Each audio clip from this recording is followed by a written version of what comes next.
ሰላም ጤና ይስጥልን እጅጉን የተወደዳችሁና የተከበራችሁ የአዲስ ስፖርት ቤተሰቦቻችን እንደምን አላችሁልን? ከእናንተው ከሆነው ከአዲስ ስፖርት የዩቲዩብ ቻናላችን አዳዲስ ስፖርታዊ ጉዳዮችን ልናካፍላችሁ መጥተናል። ለተከታዮቹ ደቂቃዎች ከእናንተ ጋር ስንቆይም ከሀገር ውስጥና ከውጪ ያልተሰሙ አዳዲስ ስፖርታዊ ጉዳዮችን በዛሬ ፕሮግራማችን ላይ አካተናል። እናንተም ሀሳብ አስተያየቶቻችሁን ኮሜንት ቦክስ ላይ እያሰፈራችሁልን ከኛ ጋር እንድትቆዩ የተለመደ የአክብሮት ግብዣችን ነው። በዛሬ ፕሮግራማችን የተለያዩ ርዕሰ ጉዳዮችን ወደ እናንተ እናደርሳለን። ትናንትና በኢትዮጵያ ፕሪሚየር ሊግ የተደረጉ ጨዋታዎች አሉ፣ እነሱን እናነሳለን። ወደ ውጭ ሀገር ስፖርታዊ መረጃዎቻችን የምናመራና በተወዳጁ የእንግሊዝ ፕሪሚየር ሊግ የተደረጉ ሁለት መርሃ ግብሮች ትናንትና ነበሩ። በቪላ ፓርክና በስታንፈርድ ብሪጅ የተደረጉ ጨዋታዎች ናቸው። የእነሱን የጨዋታ ውጤቶችም ወደ እናንተ እናደርሳለን። ትልልቆቹን የአውሮፓ ክለቦች የተመለከቱ እጅግ በርከት ያሉ የዝውውር ጉዳዮች መነሳታቸውን እየቀጠሉ ይገኛሉ። እነሱንም ስፖርታዊ ጉዳዮች በስፋት እናነሳለን። ብቻ እናንተ እስከ ፕሮግራማችን ፍጻሜ አብራችሁኝ ልትቆዩ በአክብሮት ጋብዛለሁ። ፉአድ ባሩ ፕሮግራሙን እየመራው ከእናንተ ጋር ቆይታን የማደርግ ይሆናል። ለቻናላችን አዲስ ከሆናችሁ ቻናላችንን ሰብስክራይብ፣ ቪዲዮአችንን ደግሞ ላይክ እያደረጋችሁ ከኛ ጋር አብራችሁን ልትቆዩ ነው በአክብሮት የምጋብዘው። ከመሸጋገሪያ በኋላ በቀጥታ ወደ ዛሬ ፕሮግራማችን የምናመራ ይሆናል። ከሀገር ውስጥ ጉዳዮቻችን ነው የዛሬ ፕሮግራማችንን የምንጀምረው። የኢትዮጵያ ፕሪሚየር ሊግ ሁለት ጨዋታዎች ትላንትና ቀጥለው ተደርገዋል። እንግዲህ 30ኛ ሳምንቱ ላይ ደርሷል የኢትዮጵያ ፕሪሚየር ሊግ። ትላንትና በ30ኛው ሳምንትም ሁለት ጨዋታዎች ተደርገዋል። ቅድሚያ ጨዋታቸውን ያደረጉት ሲዳማ ቡናና ወላይታ ዲቻ ናቸው። ይህንን ጨዋታ ሲዳማ ቡና ማሸነፍ ችለዋል። ጨዋታውን 1-0 በሆነ ውጤት ነው ሲዳማ ቡና ማሸነፍ የቻለው። የሲዳማ ቡናን የማሸነፊያ ግብም ማይክል ኩፕሩቫል ነው ከመረብ ጋር ኳስና መረብን ማገናኘት የቻለው። ሲዳማ ቡና ያለፉትን 7 ጨዋታዎች አልተሸነፉም። 5ቱን በአሸናፊነት ሲያጠናቅቁ በሁለቱ ደግሞ አቻ መለየት የቻለ ቡድን ነው። ሲዳማ ቡና በአጠቃላይ 43 ነጥቦችን ሰብስበው አራተኛ ደረጃ ላይ ሲቀመጡ፣ ወላይታ ዲቻ በ41 ነጥብ ሰባተኛ ደረጃ ላይ የተቀመጠ ቡድን ነው። በቀጣይ ሲዳማ ቡና ከቅዱስ ጊዮርጊስ ጋር ይጫወታል። በአንጻሩ ወላይታ ዲቻ ከመቻል ጋር ነው መርሃ ግብሩን የሚያደርገው። ሌላኛው በ30ኛ ሳምንት የተደረገው የምሽቱ ጨዋታ ሐዋሳ ከተማ ተከታታይ ድሉን እያስመዘገበ ይገኛል። በኢትዮጵያ ፕሪሚየር ሊግ 30ኛ ሳምንት ሌላኛው መርሃ ግብር ሐዋሳ ከተማ ከቅዱስ ጊዮርጊስ ጋር ያደረጉትን ጨዋታ 2-1 በሆነ ውጤት ማሸነፍ ችለዋል። የሐዋሳ ከተማን የማሸነፊያ ግብ እስራኤል እሸቱና አሊ ሱሌይማን ከመረብ ጋር ማሳረፍ የቻሉ ተጫዋቾች ናቸው። ለቅዱስ ጊዮርጊስ ቢኒያም ፍቅሬ ኳስና መረብን ማገናኘት ችሏል። ተከታታይ ሶስተኛ ድላቸውን ያሳኩት ሐዋሳ ከተማዎች ያለፉት 7 ጨዋታዎችን አልተሸነፉም። በአጠቃላይ ቅዱስ ጊዮርጊስ ደግሞ ተከታታይ ሁለተኛ ሽንፈቱን አስተናግዷል። ቅዱስ ጊዮርጊሶች በ40 ነጥብ 8ኛ፣ ሐዋሳ ከተማ በ30 ነጥብ 10ኛ ደረጃ ላይ ተቀምጠዋል። በቀጣይ ቅዱስ ጊዮርጊስ ከሲዳማ ቡና፣ ሐዋሳ ከተማ ደግሞ ከፋሲል ከነማ ጋር ጨዋታቸውን የሚያደርግ ይሆናል። ወደ ውጭ ሀገር ስፖርታዊ መረጃዎቻችን በቀጥታ እናምራ። ትናንትና የተደረጉ ሁለት ጨዋታዎች ያሉ በተወዳጁ የእንግሊዝ ፕሪሚየር ሊግ 37ኛ ሳምንት የተደረጉ መርሃ ግብሮች ናቸው። ሲጠበቁ የነበሩ ጨዋታዎች ናቸው። አስተን ቪላ ከቶትንሃም ጋር በቪላ ፓርክ፣ ቼልሲ ደግሞ እንዲሁ ከማንቸስተር ዩናይትድ ጋር በስታንፈርድ ብሪጅ ያደረጓቸው ጨዋታዎች እጅጉን ሲጠበቁ ነበር። በተለይ ለአስተን ቪላና ለቼልሲ ደግሞ እነዚህ ጨዋታዎች በጣም ወሳኝ ናቸው። ምክንያቱም አስተን ቪላም ቼልሲም የአውሮፓ ቻምፒየንስ ሊግን ተሳትፎ ለማግኘት የሚያደርጉት ፉክክር አሁንም ተጠናክሮ የቀጠለበት ጊዜ ነው። አሁን እንግዲህ አንድ ሳምንት ብቻ ነው የቀረው። 37ኛ ሳምንት ጨዋታቸውን ትናንትና አድርገዋል። አንድ ሳምንት 38ኛው ሳምንት ብቻ ይቀራል። አሁንም ግን የአውሮፓ ቻምፒየንስ ሊግ ተሳትፎን ቦታ ለማግኘት ትልቅ ፉክክር መደረጉን አሁንም እንደቀጠለ ነው የሚገኘው። ትናንትና ሁለቱ ቡድኖች ጨዋታቸውን ያደርገዋል። ቶተንሃም እና ማንቸስተር ዩናይትድ በአንጻሩ በሳምንቱ አጋማሽ እነሱም የአውሮፓ ቻምፒየንስ ሊግ ተሳትፎን ለማግኘትና ዋንጫ ለማሸነፍ የሚያደርጉት ፍልሚያ አለ። ዕለተ ረቡዕ ላይ የፍጻሜ ጨዋታቸውን ያደርጋሉ። የዩሮፓ ሊግ የፍጻሜ ጨዋታቸው ለዛ ጨዋታ ሲባል ነው ቀደም ብሎ መርሃ ግብራቸውን እንዲያደርጉ የተደረጉት ሁለቱ ቡድኖችና በሳምንቱ እንግዲህ መጨረሻ ትናንትና አርብ የጨዋታቸውን ያደርገዋል። ቅድሚያ የተደረገው ጨዋታ በቪላ ፓርክ የተደረገው የአስተን ቪላና የቶትንሃም መርሃ ግብር ነው። እንግዲህ ትናንትና ምሽት 3 ሰዓት ከ30 አካባቢ የጀመረ ጨዋታ ነው። ይህ ጨዋታ ትናንትና እንግዲህ ምሽት 3 ሰዓት ከ30 ላይ በጀመረው የቪላ ፓርክ የኡናይ ኤምሪ አስተን ቪላና የአንጌ ፖስት ኮግሉ ቶተንሃም ሆትስፐርስ ያደረጉት መርሃ ግብር ነው። የኡናይ ኤምሪ አስተን ቪላ ዘንድሮ ጥሩ ግስጋሴዎችን አድርጓል። በእንግሊዝ ፕሪሚየር ሊግ ወደ መጨረሻዎቹ ሳምንታት እየነቃ ቢመስልም በተለይ በመጀመሪያዎቹ ሳምንታት ላይ ጣላቸው ነጥቦች ወሳኝ የነበሩ ነጥቦችን ቢጥልም ነገር ግን ወደ መጨረሻዎቹ ሳምንታት ግን እየተቃረበ ሲመጣ ወደ 20ዎቹ አጋማሽና 30ኛው ሳምንት መጀመሪያ አካባቢ ጀምሮ ያሉ ጨዋታዎችን በንቃት በመከታተል አሁን ላይ የአውሮፓ ቻምፒየንስ ሊግ ተሳትፎን ለማግኘት ትልቅ ፉክክር እያደረጉ ይገኛሉ።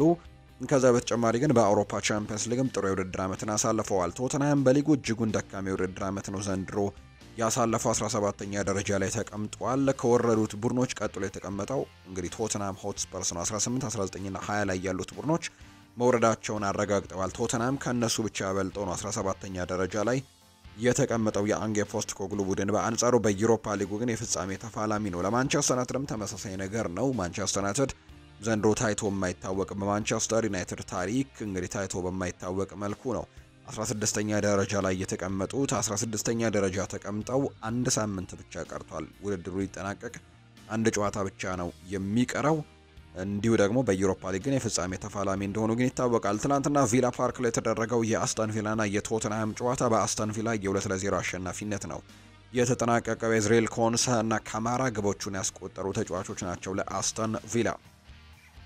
አስተን ቪላ ማሸነፉን ተከትሎ ነጥቡን 66 በማድረስ እንግዲህ በጊዜያዊነት የደረጃ ሰንጠረዡ 5ኛ ደረጃ ላይ መቀመጥ የቻለበትን መርሃ ግብር ነው የተመለከትነው። 5ኛ ደረጃ ላይ ተቀምጧል። ምክንያቱም እንግዲህ ማንቸስተር ሲቲ አሁን 6ኛ ደረጃ ላይ የተቀመጠው አንድ ቀሪ ጨዋታውን ስላለውና እሱን ስለሚያደርግ ግን የደረጃ ልውጦች ሊኖሩ ይችላሉ። ነገር ግን ትናንትና ያደረጉትን ጨዋታ አስተን ቪላ ማሸነፋቸውን ተከትሎ አሁን ላይ ነጥባቸውን 66 በማድረስ 5ኛ ደረጃ ላይ ተቀምጠዋል። በዚሁ የሚጠናቀቅ ከሆነ የአውሮፓ ቻምፒየንስ ሊግ ቦታን ይዘው የሚያጠናቀቁበት ቦታ ላይ ነው አሁን ላይ የሚገኙት።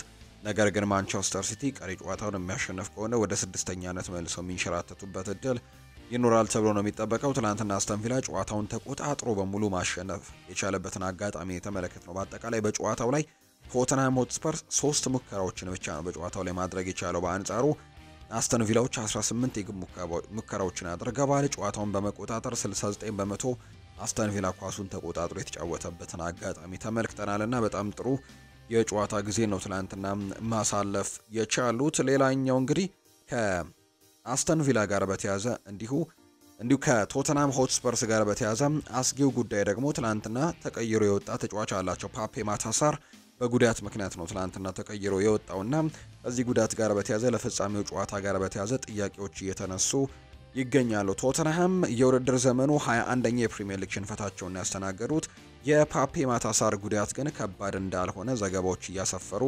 ይገኛሉ። ቶተንሃም ትላንትና ምሽት በአስተን ቪላ በተሸነፈበት ጨዋታ ላይ የመሃል ሜዳ ተጫዋች የሆነው ፓፔ ማታሳር ጉዳት አጋጥሞት ተቀይሮ ወጥቶ እንደነበር ይታወሳል። ፓፔ ማታሳር እንግዲህ ወገቡ አካባቢ ጋር ነው እንግዲህ ስሜት ተሰምቶት የነበረው ተቀይሮ የሚወጣው በዛ ምክንያት እንደሆነ ይገለጻል። ከዛ በተጨማሪ ግን አሁን ላይ ፓፔ ማታሳር ጥሩ ስሜት ላይ እንደሚገኝና በቀጣይ ጨዋታ ሊኖር እንደሚችልም ጭምር ነው አሰልጣኝ አንጌ ፖስቴኮግሉ የተናገሩት። የጉዳት ሁኔታው ከባድ አይመስልም ያሉት አሰልጣኙ በቀጣይ ተጨማሪ የሕክምና ምርመራዎችንም ያደርጋሉ ሲሉ ጭምር እንዲሁ ይናገራሉ። ሶን ሂዩንግሚን በበኩሉ ከትናንትናው ጨዋታ በኋላ በፍጻሜው ጨዋታ የመሰለፉ እድል ሰፍቷል ሲሉ ነው የተናገሩት። በትናንትናው ጨዋታ ላይ ሶን ሂዩንግሚንን ተጠቅመው ተመልክተናቸዋል። ስለዚህ በቀጣይ ጨዋታ ላይ የመኖር እድል ይኖረዋል ተብሎ ነው የሚጠበቀው። ሶን ሂዩንግሚን በአጠቃላይ ግን በትናንትናው ጨዋታ ላይ ተሸንፈዋል። በፍጻሜው ጨዋታ ላይ ግን ከማንቸስተር ዩናይትድ ጋር ትልቅ ትንቅንቅ ያደርጋሉ ተብሎ ይጠበቃል። ሌላኛው የተደረገው ጨዋታ በስታንፈርድ ብሪጅ ቸልሲን ከማንቸስተር ዩናይትድ ጋር ያገናኘው ጨዋታ ነው። በእንግሊዝ ፕሪሚየር ሊግ ሌላኛው 37ኛው ሳምንት መርሃ ግብር ቸልሲ ከማንቸስተር ዩናይትድ ጋር ያደረጉትን ጨዋታ በቸልሲ 1-0 አሸናፊነት ተጠናቋል። ምስጋና ለማርኮ ኮሬላ ብቸኛ ጎል ይግባና ቸልሲ ትላንትና ሙሉ 3 ነጥብ ይዞ ለመውጣት የቻለበትን አጋጣሚን የተመለከተ ነው። ማንቸስተር ዩናይትዶች ያለፉትን 8 የፕሪሚየር ሊግ ጨዋታዎች ማሸነፍ አልቻሉም። 6ቱን ተሸንፈዋል። በተከታታይ ሳይሆን 6ቱን ግን ከ8ቱ ጨዋታዎች 6ቱን ተሸንፈዋል። ማንቸስተር ዩናይትድ በውድድር ዘመኑ 18ኛ የፕሪሚየር ሊግ ሽንፈታቸው ነው ትናንትና ያስተናገዱት። ይህ ደግሞ በማንቸስተር ዩናይትድ ታሪክ ታይቶም ተደርጎም የሚያውቅ ነው። በተለይ በቅርብ ጊዜያት በነበሩት የማንቸስተር ዩናይትድ ግዙፉ ትልቁ ክለብ ቸልሲ እንግዲህ ትናንትና ጨዋታውን ማሸነፉን ተከትሎ ነጥቡን 66 በማድረስ 4ኛ ደረጃ ላይ ተቀምጧል። ማንቸስተር ዩናይትድ በ39 ነጥቦች 16ኛ ደረጃ ነው የተቀመጠው። ዩናይትድ ከአስተን ቪላ ይጫወታል። ቸልሲ በአንጻሩ ከኖቲንግሃም ፎረስት ጋር ነው የመጨረሻ ሳምንት ጨዋታቸውን የሚያደርጉት። እንግዲህ የደረጃ ሰንጠረዡን ለመመልከት ያክል ቸልሲ እንግዲህ አሁን ላይ 4ኛ ደረጃ ላይ ተቀምጧል ብያቸዋለሁ። የአውሮፓ ቻምፒየንስ ሊግ ቦታን እንግዲህ ትልቅ ፉክክር እየተደረገበት መሆኑን ለመጠቆም ያክል ሁለተኛ ደረጃ ላይ የተቀመጠው አርሰናል 68 ነጥብ ነው ያለው። እንግዲህ ሁለተኛ ደረጃ ላይ ነው ያለው፣ ነገር ግን አንድ ጨዋታ እንዳለው ይታወቃል። 36 ሳምንታት ነው ያደረገው።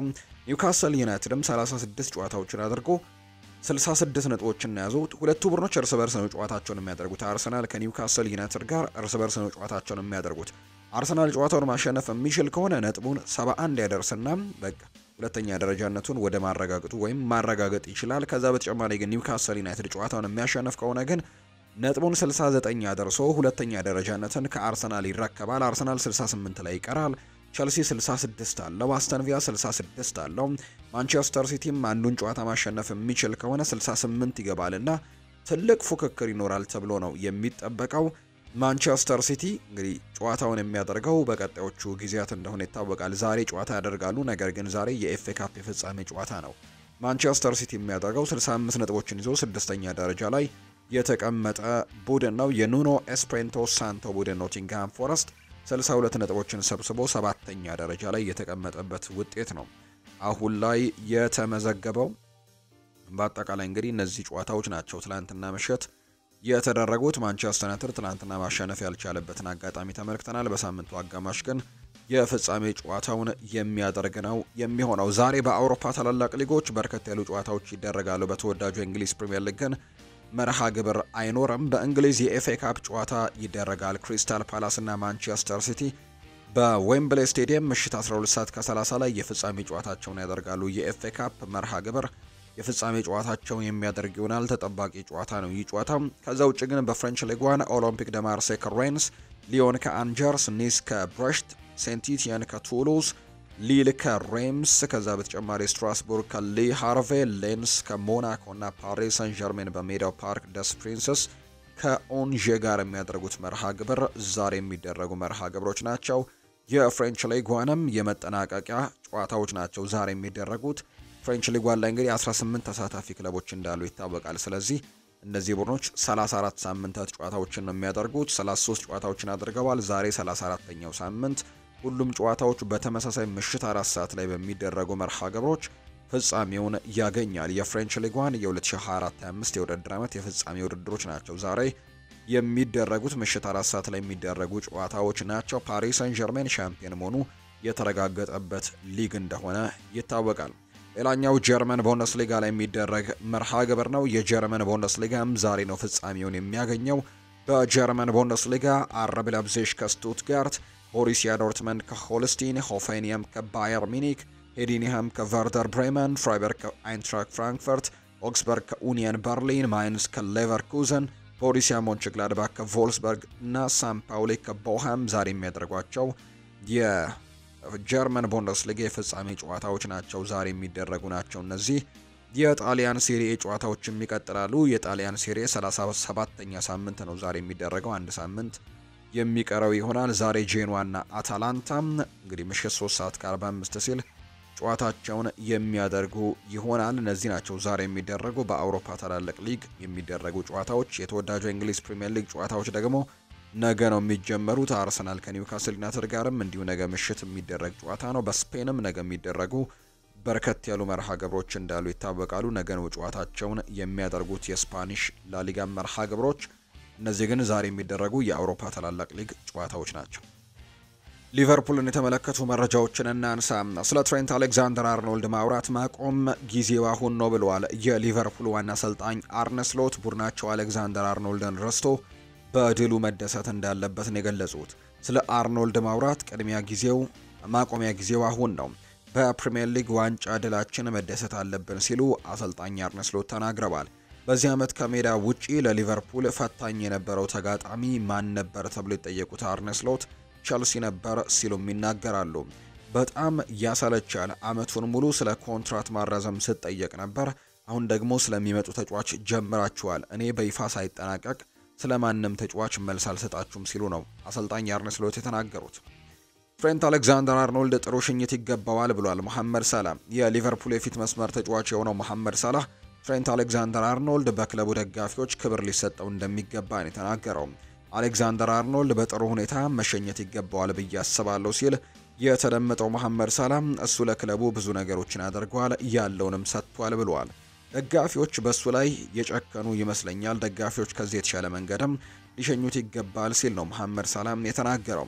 ትሬንት አሌክዛንደር አርኖልድ ሊቨርፑልን እንደሚለቅ ማሳወቁን ተከትሎ የክለቡ ደጋፊዎች በአንፊልድ ተቃውሟቸውንም ገልጸውለት እንደነበር ጭምር ነው የሚታወሰው። ጀረሚ ፍሪምፖንግ እና ሊቨርፑል እያንዳንዱን የግል ውሎች ስምምነት ላይ መድረሳቸውን ፋብሪዚዮ ሮማኖ አረጋግጧል። በጀረሚ ፍሪምፖንግ እና በሊቨርፑል መካከል ያለው ስምምነት በመጨረሻው ደረጃ ላይ ይገኛል። ምክንያቱም ሁሉም ማለት ይቻላል የግላዊ ውሎች ዝርዝሮች እንደተጠበቀው ስምምነት ላይ ደርሰዋል።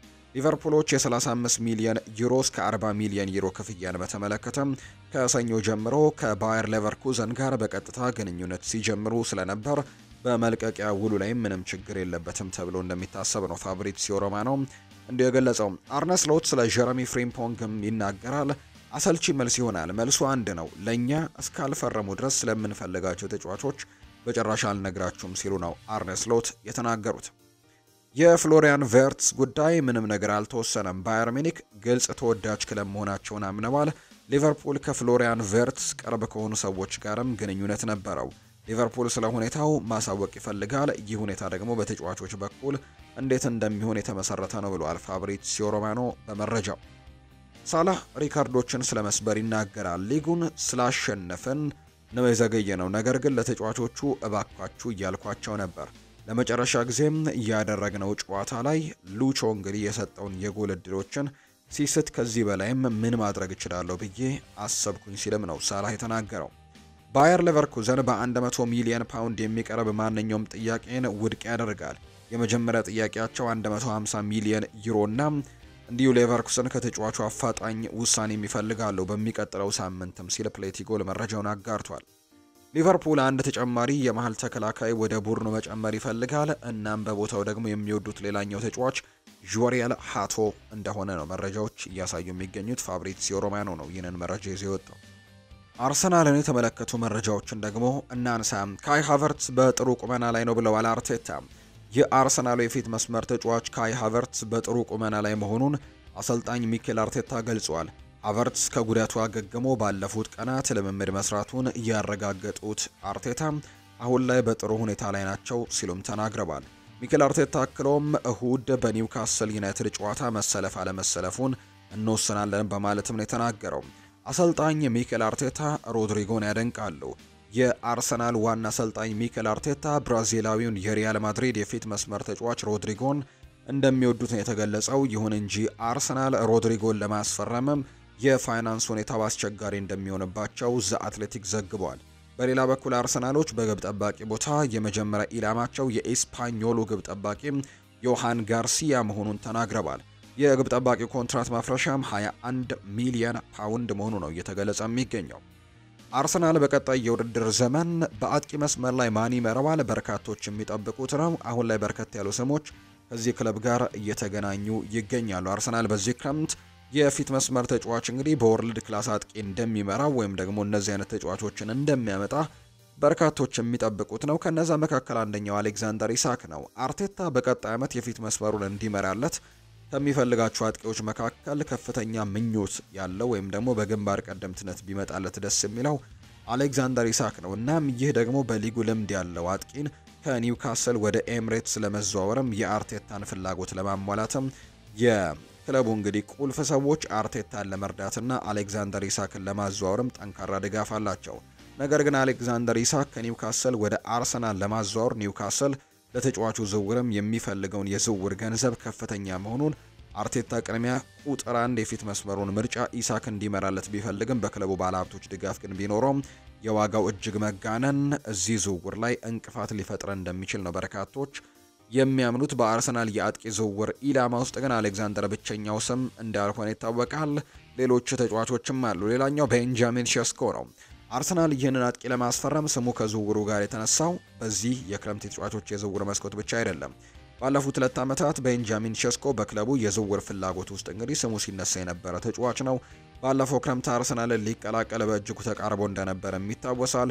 ተጫዋቹ በክለቡ ሊያብዚሽ በ1 ዓመት እንግዲህ መቆየት በመፈለጉ ዝውውሩ ላይ እንቅፋት የፈጠረ ቢሆንም አርሰናል ግን ዳግም ቤንጃሚን ሼስኮን ለማስፈረም ባሳለፍነው የጥር ተጫዋቾች የዝውውር መስኮትም ለክለቡ አዲስ የዝውውር ጥያቄዎችም አቅርቦ እንደነበር ነው የምናስታውሰው። ላይፕዚግ ለውይይቱ በሩን ክፍት አልነበረም። አርሰናሎች ግን ለክረምት ድርድሮችም ዝግጁ ሊሆኑ እንደሚችሉ ጭምር ነው አሁን ላይ የሚታመነው። የ21 ዓመቱ ስሎቬኒያዊ አጥቂ በዚህ የውድድር ዓመት 26 ጎሎችን አስቆጥሯል። ባለፈው ዓመት 23 ጎሎችን ነበር ማስቆጠር የቻለው። በዚህ የውድድር ዓመት ግን 3 ጎሎችን ማሻሻያ አድርጓል። እናም የስሎቬኒያዊ አጥቂ አርቴታ ከሚከተለው የጨዋታ ፎርሜሽን እና ከአርሰናል የዝውውር ፖሊሲ እድሜ አንጻር ሴስኮ እንግዲህ ከአርሰናል ጋር ይጣጣማል ብለው የሚያነሱ በርካቶች ናቸው። ሌላኛው ቪክተር ዮከርሽ ነው። እንግዲህ አንድሪያ ቤርታ ወደ አርሰናል ከመጣ በኋላ ቤንጃሚን ሼስኮን ይበልጥ በቀጣይ ዓመት አርሰናል የፊት መስመሩን እንዲመራ የአንድሪያ ቤርታ ከፍተኛ ፍላጎት ቪክተር ዮከርሽ ሲሆን ቤርታ ይህንን ስዊድናዊ አጥቂ ወደ ኤምሬትስ ለማዘዋወር ፍላጎቱ በእጅጉ ጨምሯል። ቀደም ሲል አርሰናል የፊት መስመር ለማጠናከር ለቤንጃሚን ሼስኮ ዝውውር በተዘረጋው መንገድ መሰረትም ከሆነ ቤርታ ዮከርሽን ወደ ኤምሬትስ ለማዘዋወር በክለቡ ባለሀብቶችም ትልቅ ድጋፍ መደረጉን እያደገ መምጣቱን ነው ምንጮች የሚናገሩት። ሁለቱም አጥቂዎች ቤንጃሚን ሼስኮና ቪክተር ዮከርሽ በክለቦቻቸው ባላቸው ውል ላይ የመልቀቂያ አንቀጾች አሏቸው። በአርሰናል ዝውውር የሚገኙት ሁለቱም አጥቂዎችም በቀጣይ ዓመት ክለቦቻቸው መልቀቂያቸው የማይቀር ሲሆን ክለቦቻቸው ለዝውውር የሚከፍለውን ክፍያ ለመደራደር በሮቻቸው ክፍት ናቸው። ሌላኛው ዣኦ ፔድሮ ነው። የአርሰናል የፊት መስመርን ዝውውር ወሬዎች በቅርቡ ስሙ ከአርሰናል ዝውውር ጋር እየተነሳ የሚገኘው ዣኦ ፔድሮ ሲሆን አርሰናል ከላይ የጠቀሳቸውን አጥቂዎች በተለያየ ምክንያትም ዝውውሩን መፈጸም የማይቻል ከሆነ የአርሰናል ድርድር ወይም ደግሞ ርካሽ አማራጭ የሆነው ዣኦ ፔድሮን ስለመከታተል የቅርብ ጊዜ ዜናዎችም ተሰምተዋል። ወደፊት እንግዲህ ትልቅ ውሳኔዎችን እንመለከታለን ተብሎ ነው የሚጠበቀው። ይህንን እንግዲህ ከተባለ አይቀር የተለያዩ ተጫዋቾች ግን ይመለከታሉ ተብሎ ይጠበቃል። ቪክተር ዮከርሽ፣ አሌክዛንደር ኢሳክ እና ቤንጃሚን ሼስኮ አሁን ላይ በትልቁ በአርሰናል ቤት የሚነሱ ተጫዋቾች እንደሆኑ ነው እየተገለጸ የሚገኘው። አርሰናሎች እንግዲህ ማርቲን ዙበሜንዲን በ51 ሚሊዮን ፓውንድ ዝውውሩ እንደጨረሱ ይታወቃል። ቪክተር ዮከርሽ ለዝውውሩ በጥቂቱ 58 ሚሊዮን ፓውንድ እስከ 60 ሚሊዮን ፓውንድ ያስወጣል ተብሎ ነው የሚታሰበው። ቤንጃሚን ሼስኮም ታዳጊ ከመሆኑ ጋር በተያያዘ ከ60 እስከ 70 ሚሊዮን ፓውንድ ሊያስወጣቸው እንደሚችል ይታመናል። ስለዚህም ለሁለት ዝውውሮች ከ130 ሚሊዮን ፓውንድ የዝውውር ገንዘብ በታች ያስፈርማል ማለት ነው። አርሰናሎች ደግሞ ከተጫዋቾች ሽያጭም እንዲሁ ገንዘቦችን ያገኛሉ ተብሎ ይጠበቃል። እንግዲህ ኦሌክዛንደር ዚንቼንኮን በ20 ሚሊዮን ፓውንድ ለመሸጥ ዝግጁ ናቸው። ታቫሬስ፣ ሎኮንጋ እና ኔልሰን ከሶስቱም ተጫዋቾች ሽያጭም እንዲሁ ገንዘብ ያገኛሉ። ሊያንድሮ ትሮሳርድንም ሊሸጡት የሚችሉበት እድል አለ። ጃኮቭ ክቬርም በ25 ሚሊዮን ፓውንድ ሊሸጡት እንደሚችሉ ነው መረጃዎች እየወጡ የሚገኙት። አርሰናሎች ግን አሌክዛንደር ኢሳክን ቢያገኙ እጅጉን ተጠቃሚ ሊያደርጋቸው እንደሚችል ግን በርካቶች ግምቶቻቸውን እየሰጡ ይገኛሉ። አንቷን ሴሜኒዮ ወደ አርሰናል መዞር ይፈልጋል። አርሰናልም የመስመር አጥቂ ይፈልጋል እየተባለ ነው። ክለቦቹ መስማማት የሚችሉ ከሆነ አንቷን ሴሜኒዮ ምናልባትም በክረምቱ ወደ አርሰናል ያቀናል የሚሉ መረጃዎች ደግሞ አሁን ላይ እየወጡ ይገኛሉ።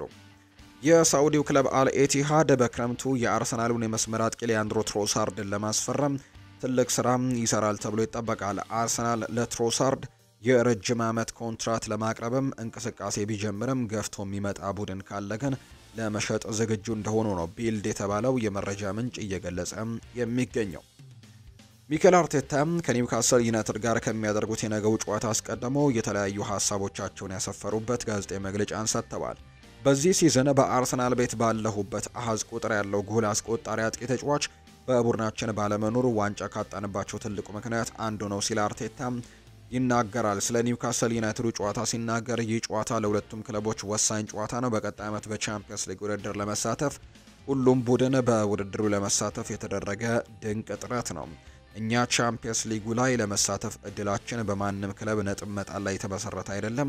ራሳችንን ለሁለተኛ ደረጃ ይዘን ለማጠናቀቅና ወደ ቻምፒየንስ ሊግ ውድድር ለመሳተፍም ያለንበት ቦታ ጠንካራ ቦታ ላይ ነን።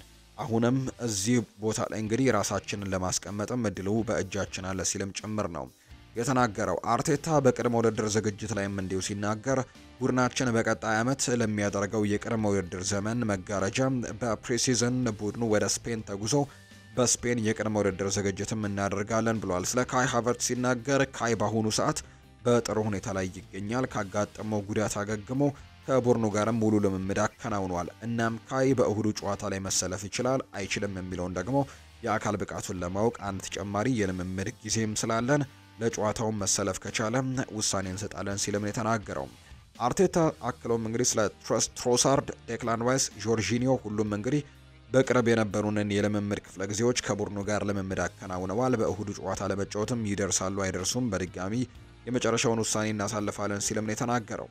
ሚኬል አርቴታ በዚህ የውድድር ዘመን የሚጸጸትበት ነገር እንዳለ ተጠይቆ ነበር።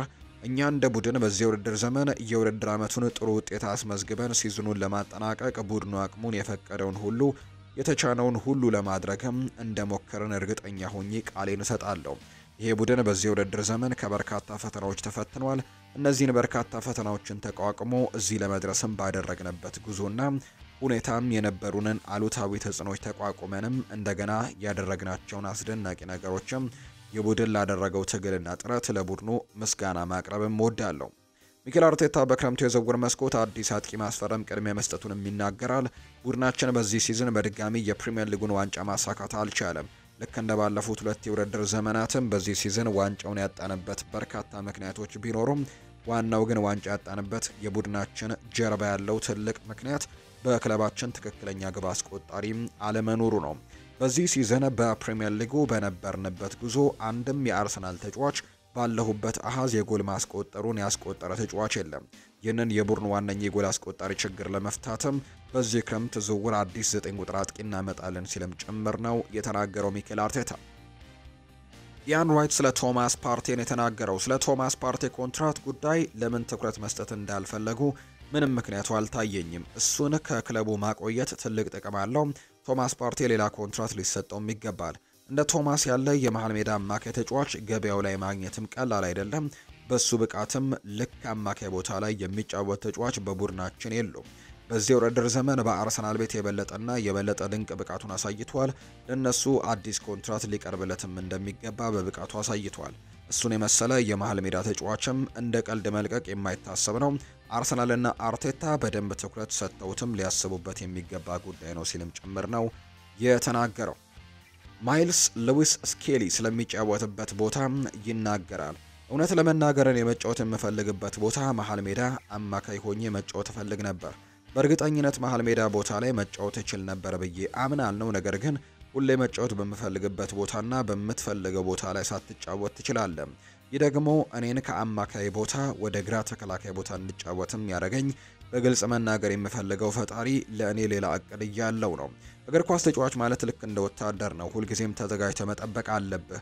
እናም ደግሞ እኔ ቡድኔን ለመርዳት አሰልጣኝ የትኛውም የመጫወታ ቦታ እንዲሰጠኝም ካመነብኝ ቡድኔ አላሜን እንዲያሳካ መርዳት ይኖርብኛል ብሏል።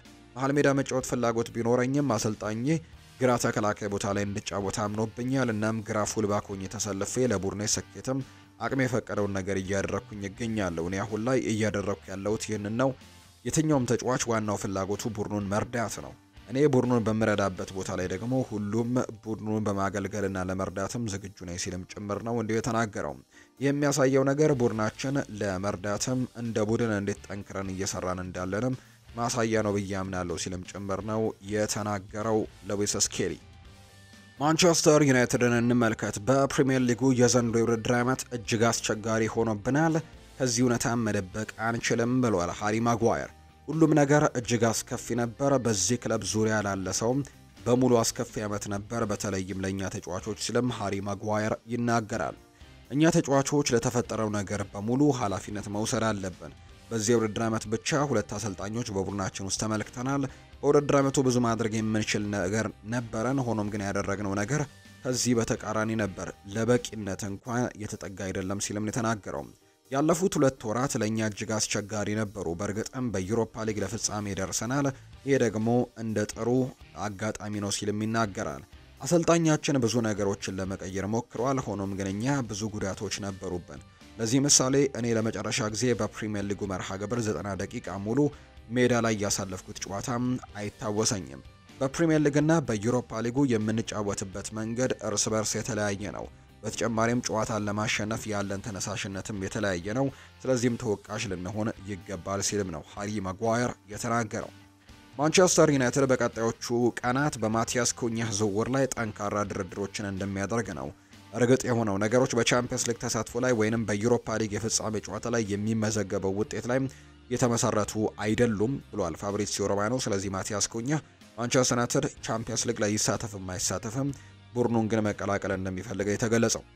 ለማንቸስተር ዩናይትድ ደጋፊዎች የማስተላለፈው መልእክት በዚህ ዝውውር ላይ ስጋት እንዳይገባቸው ማሰብ ነው።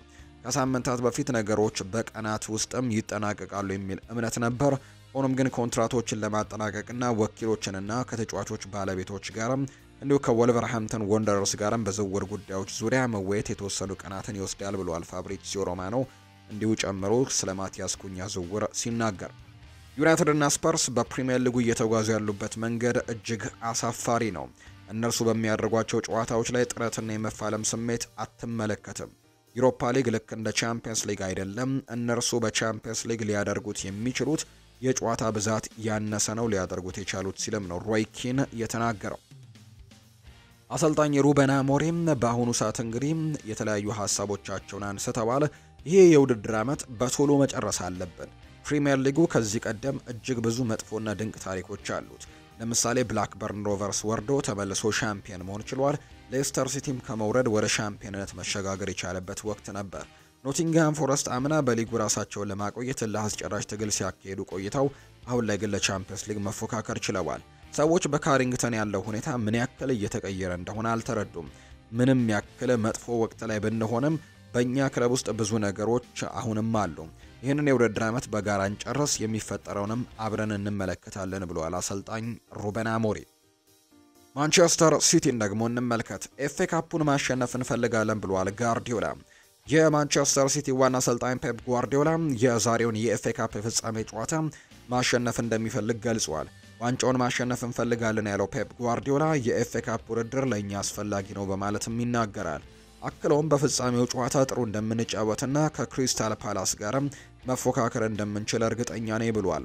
አሰልጣኝ ፔፕ ጓርዲዮላ ሮድሪ በጥሩ ሁኔታ ማገገሙንና ሁኔታው መሻሻሉን ገልጸዋል። ነገር ግን ሮድሪን የፍጻሜው ጨዋታ ላይ ለማሳለፍ የሐኪሞችን ይሁንታ ጠብቃሉ ያሉት ጋርዲዮላ እሱን ማሳለፍ ግን አልቸኩልም ሲሉ ነው የተናገሩት። እንግዲህ የማንቸስተር ሲቲው አሰልጣኝ ፔፕ ጓርዲዮላ የዛሬው የኤፍኤ ካፕ የፍጻሜ ጨዋታ ከክሪስታል ፓላስ ጋር ስለሚኖራቸው ጨዋታ ሲናገሩ ዋንጫውን ማሸነፍ የግድ ነው። የኤፍኤ ካፕ ለኛ አስፈላጊ ውድድር ነው።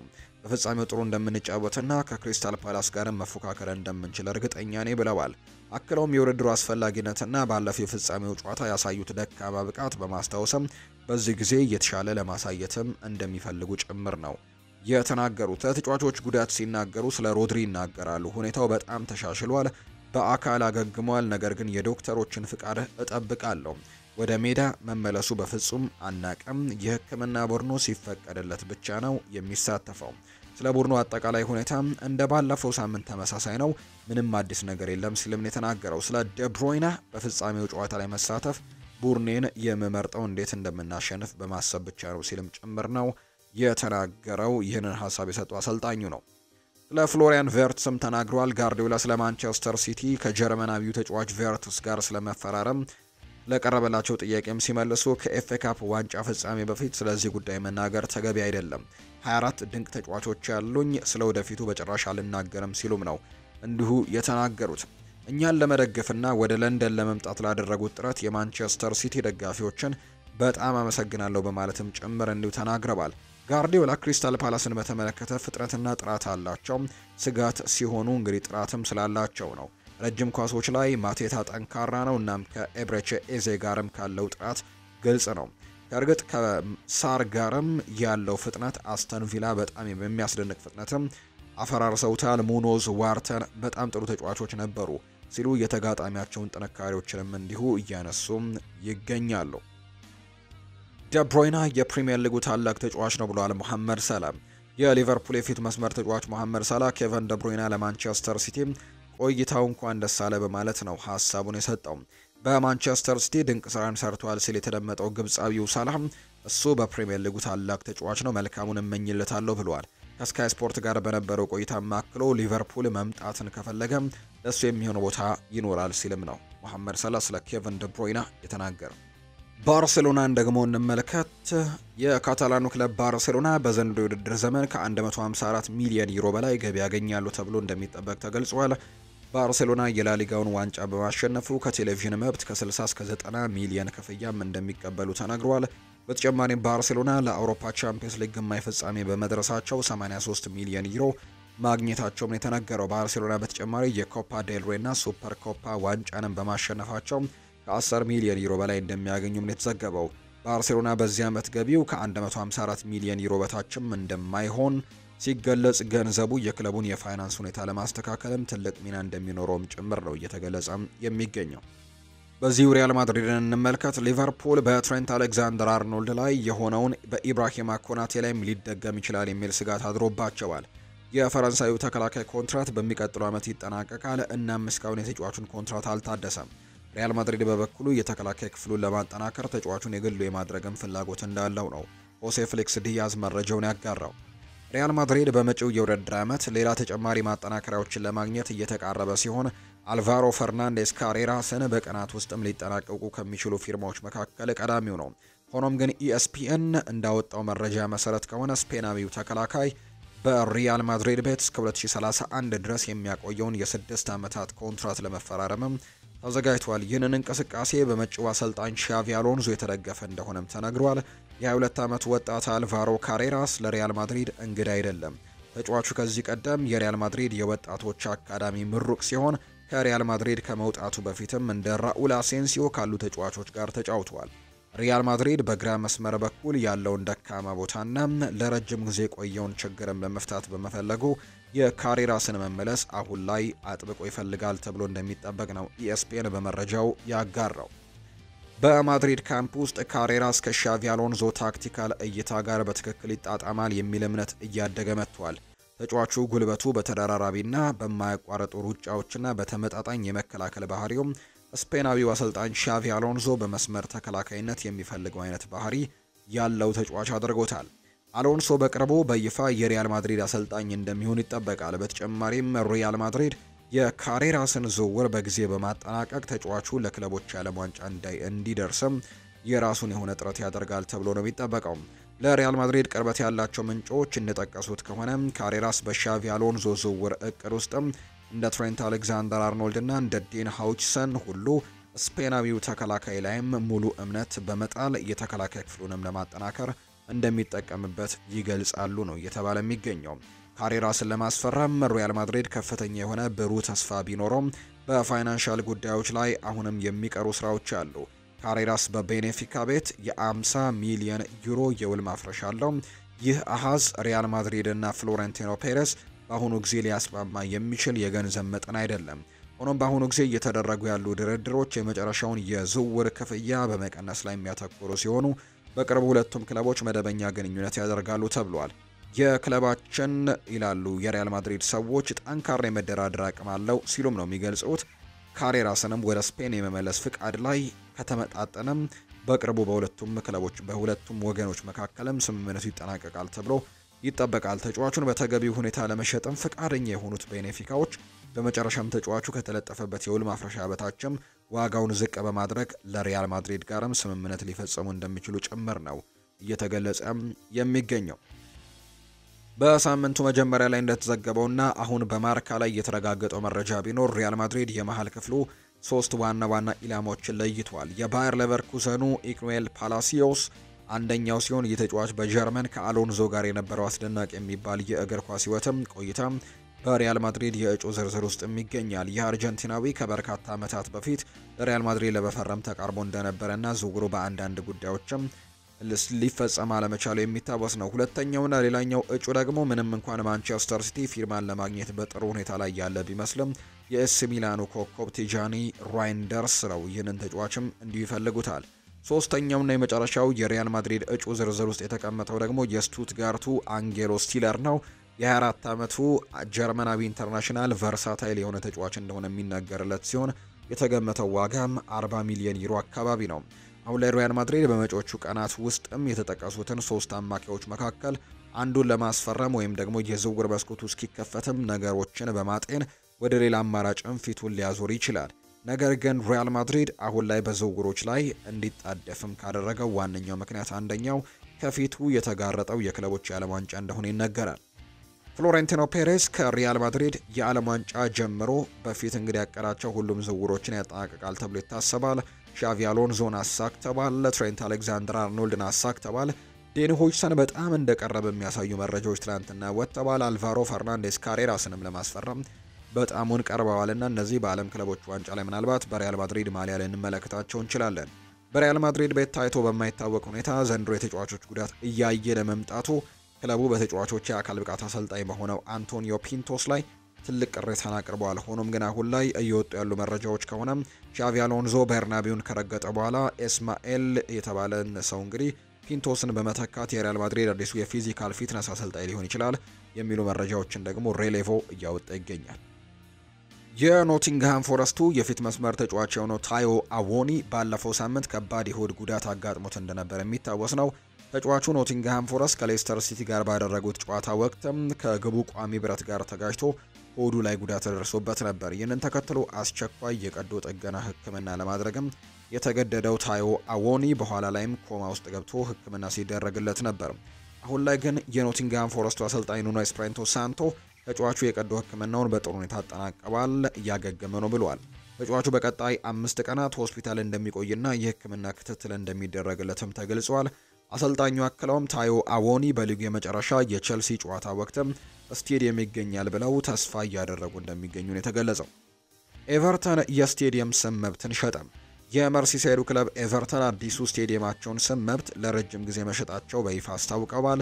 ኤቨርተን መቀመጫውን ሊቨርፑል ካደረገው የህግ ተቋም ሂል ጋርም እንግዲህ የስም መብት አጋርነት ውልም መፈረማቸውን የተነገረው። ይህን ተከትሎ አዲሱ የኤቨርተን ስቴዲየም ሂል ዲንክንሰን ስቴዲየም ተብሎ እንደሚጠራ ነው የተገለጸው። ስቴዲየሙ 52888 ተመልካቾችን የማስተናገድ አቅም ያለው ሲሆን ከሚቀጥለው የውድድር ዓመት ጀምሮም ግልጋሎት መስጠት ይጀምራል ተብሎ ነው የሚጠበቀው። የተወዳችሁና የተከበራችሁ ቤተሰቦቻችን ለዛሬ ያዝንላችሁ አዳዲስ ስፖርታዊ መረጃዎቻችን እነዚህን ይመስላሉ። ስላደመጣችሁን፣ ስለተከታተላችሁን፣ ስለምጽፉልንም እጅጉን ከልብ አድርገን እናመሰግናለን።